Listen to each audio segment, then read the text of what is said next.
The Chalkville Small Engine Service Center has been a part of the Clay community for 37 years. In their many years, they have worked to repair motors for equipment like lawnmowers. This company, owned by Pete and Sherry Frederick, will be closing its doors on November 2nd. We talked to the Fredericks and let them reflect on their 37 years of business. It changed when you own your own business.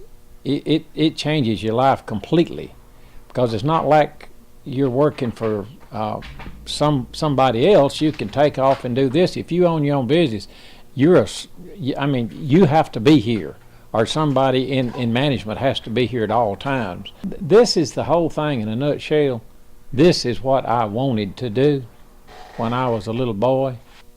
I put in an application downtown in the early 70s, and they hired me at the Snapper organization, and of course that's where I got started. And then after that, after I went in business, like I said a while ago, I just kept waiting. I thought I'd find a job somewhere else, and I just never did, and it just kind of stuck. I was a natural born mechanic. I mean, there was nothing I couldn't fix. We've always had plenty of business here. I mean, it was always actually too much. We've been here so long that there was a guy a while ago was in here telling me that, well, somebody had asked them for directions, and they use this as a landmark. You get to the small engine shop and you turn left or go right or go forward, you know.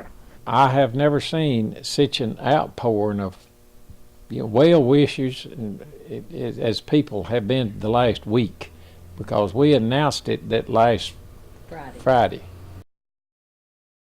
This small clay business opened May 9, 1983, and was originally located in Chalkville.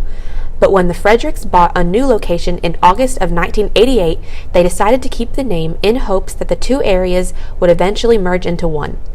Luckily they did, and the Small Engine Service Center thrived for decades, bringing in customers from all over Alabama. The reason that we decided to close the doors was that this year my husband's was diagnosed with cancer in January.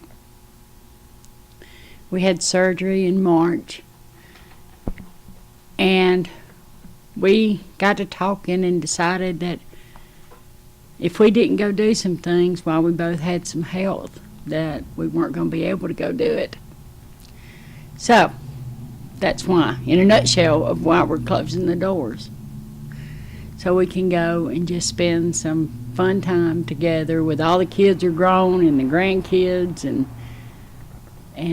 so we can go and enjoy some time together before. But it's been a good ride.